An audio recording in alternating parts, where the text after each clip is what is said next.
అంటే మనకు వచ్చిన ఇన్ఫర్మేషన్ ఏందంటే, ఇప్పుడు తెలంగాణ వచ్చిన తర్వాత బోనాల పండుగ చాలా గ్రాండ్‌గా సెలబ్రేట్ చేస్తారు కేసీఆర్ వచ్చినప్పటి ఆ! నుంచి. అవు. హ్మ్. అప్పుడు మీకు ఏం సదుపాయం చేయలేదా మరి? ఏం చేయలేమ్మా. ఇప్పుడు రంగం చెప్పేటోళ్ళకి సెపరేట్‌గా ఉండేటోళ్ళకి. ఎవ్వరు చేయలేదు. ఆ ప్రభుత్వం చేయలేదు. ఇప్పుడు వచ్చిన ప్రభుత్వం కూడా చేయలే. ఏం చేస్తారు? నేను కేసీఆర్ కూడా చేయలే, వీళ్ళు చేయలే. ఇక గుడోళ్ళకి ఏమి ఇస్తుర్రు అది మనకు తెలియదు.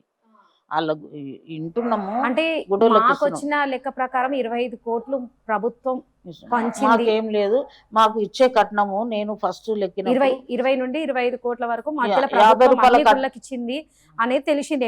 ప్రతి ఎండోమెంట్ డిపార్ట్మెంట్‌కి ప్రభుత్వం తరఫు నుంచి అందిందని తెలిసింది మాకు. తెలియదు. ఎంత ఇస్తుర్రో ఏం ఆ! చేస్తుర్రో మాకు తెలియదు. మరి నేను మీరు ఇంత చేస్తున్నారు, ఇన్ని సంవత్సరాల నుండి మీరు ఇంత సేవ చేస్తున్నారు. మరి మీరు ఎప్పుడు అడగలేదా?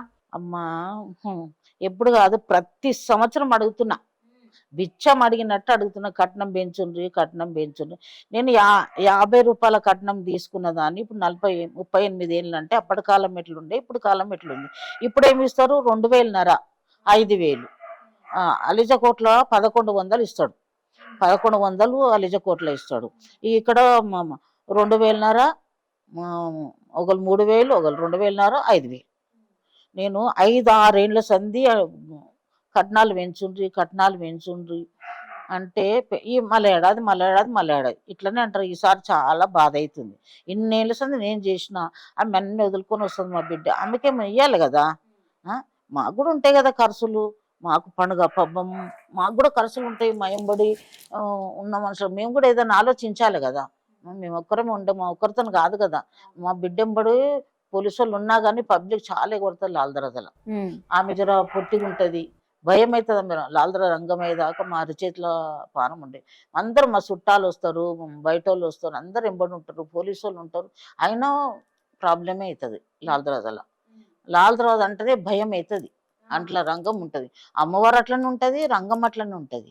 ఇక మేము అడిగేబట్టి ఇన్నేళ్ళ సంది 5, 6 ఏళ్ళ సంది అడుగుతున్న కట్నాలు పెంచుడు, కట్నం మాకు కట్నం ఇయ్యనికనే వాళ్ళకు చేతులు వస్తలేవు. ఎందుకు మరి కోట్లు కోట్లు ప్రభుత్వం ఇచ్చినాక మీకెందుకు దేవునికే ఇస్తలేరు? తెలవాలి, అమ్మవారికే అంటే తెలవాలి. మీకు ఇన్ఫర్మేషన్ లేదు. మీ తరఫు నుంచి మీ అబ్బాయిలు గాని, మీ కొడుకులు, మనవళ్ళు గాని ఎవరు ఎవ్వరు అడగరు మాట్లాడడం అట్లా. జరగలేదు అట్లా? నేను అడగరా? ఒక్కదాన్ని అడుగుతా, ఎవ్వరు అడుగు. నా తరం నుంచి నేనే మాట్లాడతా, నేనే ఇంటర్వ్యూ ఇట్లా ఇస్తా, అడుగుతా. కానీ నా తరం ఎవరు, పనుల తరం నుంచి ఎవరు అడుగుతుండ్రో ఎవరు లేదు. అప్పట్లేక పనులు అంతా కలిసి ఉండలేరు. పనులు కూడా ఇప్పుడు నేను ఎక్క దగ్గర కూడా పనులు కలిసి లేరు. ఒక ఏడో కలిసి ఉన్నారంటే భూలక్ష్మి గుడి కాడనే కలిసి ఉంటారు పనులు నాతో.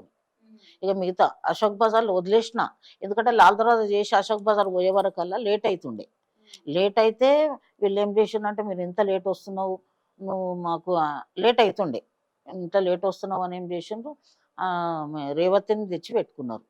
పెట్టుకున్నా కానీ పోయినా నేను ఎవరినన్నా పెడతా అంటే, లేలే ఆమెకు ఫిక్స్ చేసుకున్నాము అన్నారు. ఆమె 8, 10 చేసింది, వదిలేసిన. ఇక నేను చేసుకున్నాక ఏం చేస్తాం ఇక అని వదిలేసిన. ఇక ఆమె పోయినాక కూడా మళ్ళీ ఇంకొక ఆమెను తెచ్చి పెట్టుకున్నాను, ఇంకొక ఆయనను తెచ్చి పెట్టుకున్నాను. ఆడమన్నా మొగానే తెలియదు నాకు, కానీ ఎవరో చేస్తుండ్రు. ఈ తెలంగాణ ప్రభుత్వం సర్కార్‌కి మీరేం కోరుకుంటున్నారో మీరు ఒకసారి చెప్పండి. అంటే ఏమనుకుంటున్నారో? గవర్నమెంట్ నుంచి ఇన్ని తరాల నుంచి చేసుకుంటూ వస్తున్నాం. మాకేమన్నా నెలకింత పింఛని ఏమన్నా ఇవ్వాలి కదా. ఎందుకంటే ఇప్పుడు సికింద్రాబాద్ వాళ్ళు ఇస్తున్నారు కదా. మరి సన్నలతకు మాకు కూడా ఇప్పుడు నాకు కూడా చేత కాకుండా అయింది. మన పింఛన్ నెలకి ఎంతో అంతో పింఛన్ ఇవ్వాలి, మా బిడ్డకు ఒక ఇల్లు ఇవ్వాలి అని అనుకుంటున్నాం. ఇప్పుడు మేము ఎందుకు చేస్తున్నాం? తక్కువ కట్నమైన హక్కు పోవద్దు, మా పెద్దల పేరు పోవద్దు, పెద్దల నాడు చేసుకుంటూ వస్తున్నాం అని చేస్తున్నా. నేను 11,000 ఇమ్మంటున్నా, ఏం లక్షలు ఇమ్మంటున్నానా, 1,000 ఇమ్మంటున్నానా? 11,000 కట్నం అడుగుతున్నా. నేను 20, 30,000 కూడా అడుగుతలేను. అంత కూడా ఒప్పుకుంటలేరు. ప్రభుత్వం నుంచి 20 కోట్లు మంజూరైనా కూడా ఏ ఎండోమెంట్ డిపార్ట్మెంట్ నుండి కూడా వాళ్ళకి సహకారం లేదని చెప్పి మన సుశీలమ్మ గారు ఆవిడ ఆవేదన వ్యక్తం చేస్తున్నారు.